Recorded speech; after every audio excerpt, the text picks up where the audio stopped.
today, as Dr. Hilton mentioned, we're part of his thesis group, and he mentored us this semester.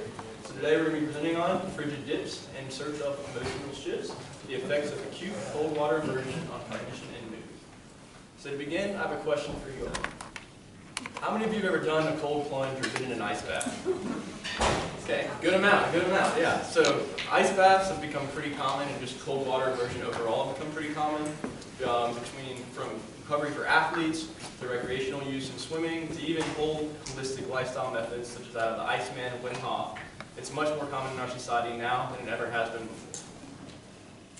Cold plunges have recently experienced a resurgence of popularity in the media and throughout different health circles, with leading claims such as reducing inflammation or easing symptoms of depression.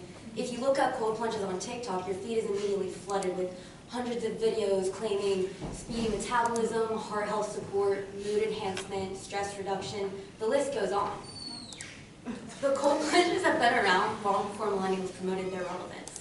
One of its earliest known references dates all the way back to 3500 BC, making an appearance in the Edwin Smith Papyrus. From people of ancient Greece using cold plunges as a relaxation technique, to Hippocrates endorsing its medicinal implications, cold plunges have a long history of reported benefits. Most of the research that's been done, however, is in the realm of physiological benefits. After gaining a general understanding about the historical use of cold plunges, we looked further into how they impact mood and cognition.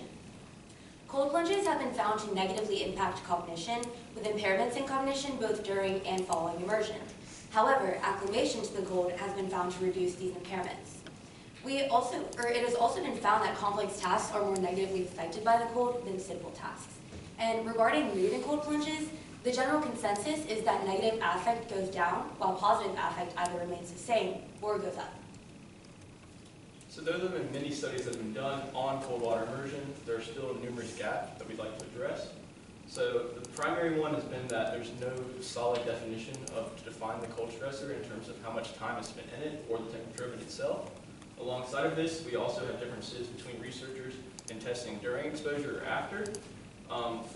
Further, there are very few studies that have included a control group, leading to the possibility of things like a placebo effect. Secondly, there have been new research determined that there are sex differences between men and women, leading to many past studies not accounting for these. And then finally, the majority of studies have examined either mood or cognition independently, while we hope to examine them simultaneously. So with our use of the control group, controlling for sex differences and studying both mood and cognition simultaneously, we hope to find a decrease in reaction time, an increase in vigilance and concentration, a decrease in negative affect, and an increase in positive affect for our cold water group. So for our method section, a total of 55 male participants participated in our study, where the average age was roughly around 20 to 21 years of age, and for GPA it was found to be on a B+ average, which is really well for the males that participated. For both SAT and ACT, it was both above average. The majority of our participants were white, and the remaining number were black. For our self-report diagnosis, 27% reported having a psychological diagnosis. So for the first task we had our participants complete, it was a verbal fluency task. This task assessed participants' speed of processing, semantic knowledge, and cognitive flexibility. This task called for 4 trials. On trials 1 through 3, we asked participants to say as many words as possible given a cert that started with a given letter. These words cannot be a person, place, or number. The final trial was a category switching trial where we asked participants to switch between categories. For example, saying a sport, then a color, back to a sport, back to a color. There was a minute for each trial, and there were A and B versions. These versions differed with the given letter for trials 1 through 3 and categories for the category switch trial. The next trial we asked participants to complete was a design fluency task. This task assessed participants' attention, concentration, and cognitive flexibility. In this task, we asked participants to make as many different designs as possible using 4 straight lines that started and ended at a dot. In the first trial, we asked participants were shown closed dots only, and we asked them to connect them with 4 straight lines. In the second trial, participants were shown open and closed dots, but they were instructed to connect the open dots only. And in the final trial, we asked participants to connect the open and closed dots by alternating them with the 4 straight lines. So the third task that we had the participants do was the attentional network task, or the ANT.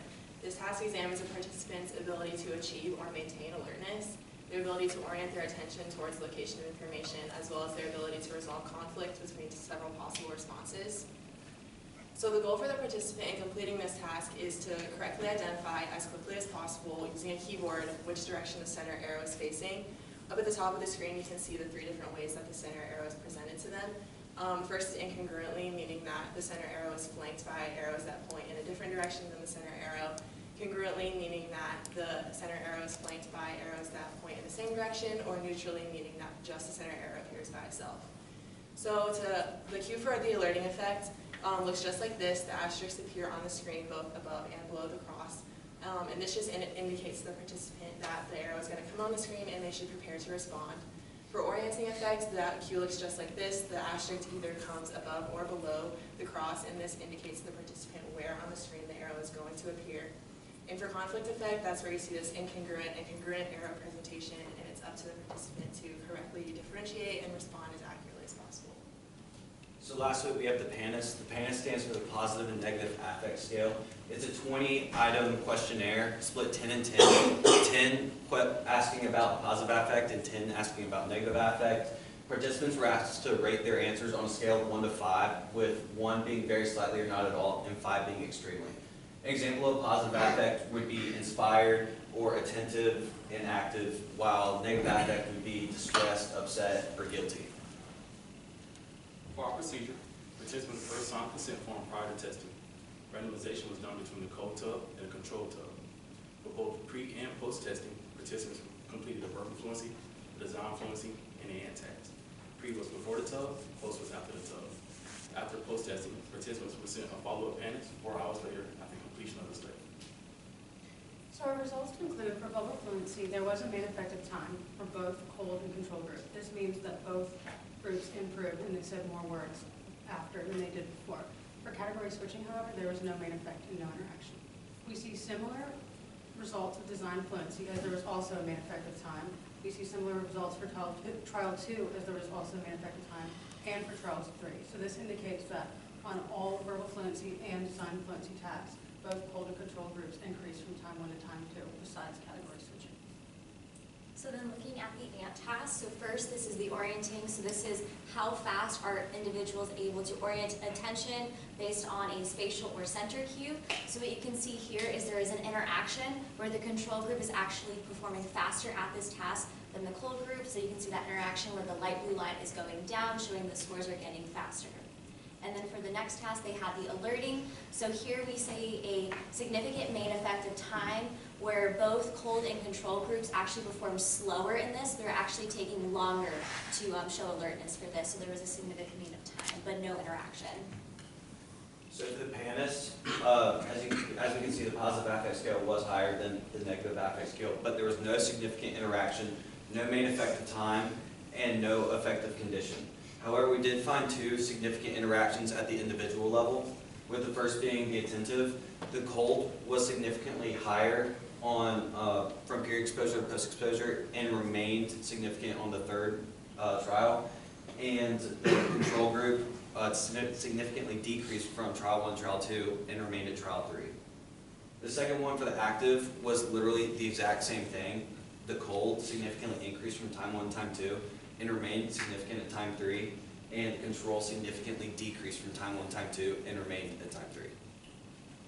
All right, and then to summarize, so our results found that there were effects in both affect and cognition. So regarding affect, there was a finding that for those in the cold group actually improved in the feeling of active and attentiveness. However, we did have 2 issues with our terms of affect. So to begin with, we had the issue of the ceiling effect. So this might be good to hear, but a lot of the Wofford population at baseline started at a pretty high. So when we were trying to do something to them, there really wasn't much room for them to get even higher on that positive affect. And then on the flip side, for negative affect, at baseline, our participants were pretty low at baseline in that negative affect, so there wasn't much for it to go. So for future research, we should, instead of looking at overall positive and negative affect, we should be looking at individual levels and seeing what emotions are more likely to be impacted by the cold, such as active and attentiveness. And then in regards for cognition, so in past literature, it was found that cognition was impaired due to the cold stressor. However, we didn't find that. Instead, we found that in time 2, participants actually were able to find more words, create more designs. So this might suggest that our cold tub just wasn't cold enough to be stressful enough. So on average, ours was about 60 degrees Fahrenheit. In most studies, it is usually hyperthermic temperatures, so a very significant difference in those. And then for the fatigue effect, this is regards to the ant task.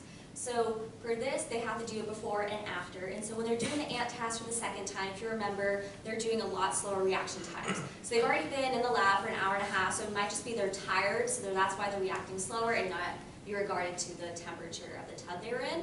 And then lastly, we have the issue of the practice effect. So since we do have participants performing the same task before and after, they're able to create strategies, and that's why they were able to create more designs, have more number of words in that second task. Lastly, we have some acknowledgements. We'd like to thank Dr. Dane Hilton for leading us this past semester and working on the study for the better half of the year.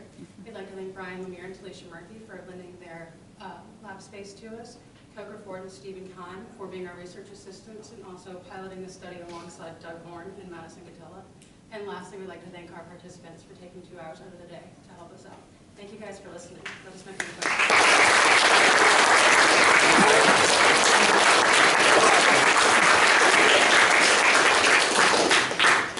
Questions for our presenters?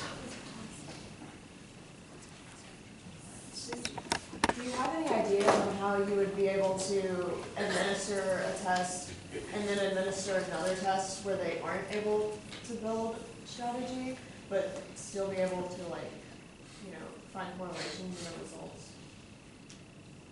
I guess for that, so what we're planning on doing in the future is using these baseline scores. They wouldn't have to do a pre and post test to kind of mitigate the issue of the practice effect. Or the other solution might just be choosing a task that's not able to create strategies, like the ant task. Like, even though like you can kind of figure out like how to do the flanker, since it's coming at you and it's more about vigilance and attention, like you can't really practice that. So maybe just figuring out a different task. But most likely they're going to be, for the future study, use those as a baseline, so they're just in post.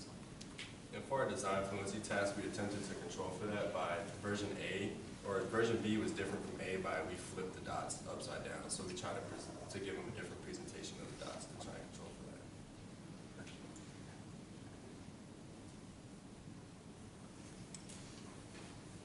Even when you were not able to do testing on female participants, did you find any research to kind of show what those differences might be, if there are any differences between men and women with this kind of treatment? Definitely. I mean, so pretty much the past research that's been done has shown that physically we respond the exact same, but psychologically there's differences. It's been shown that women have a higher percentage of like brown adipose tissue, which is part of the, I guess, thermoregulation process in the body.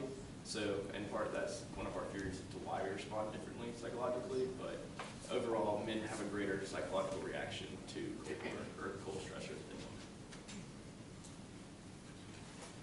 Was there any reason why you didn't have women in this particular study?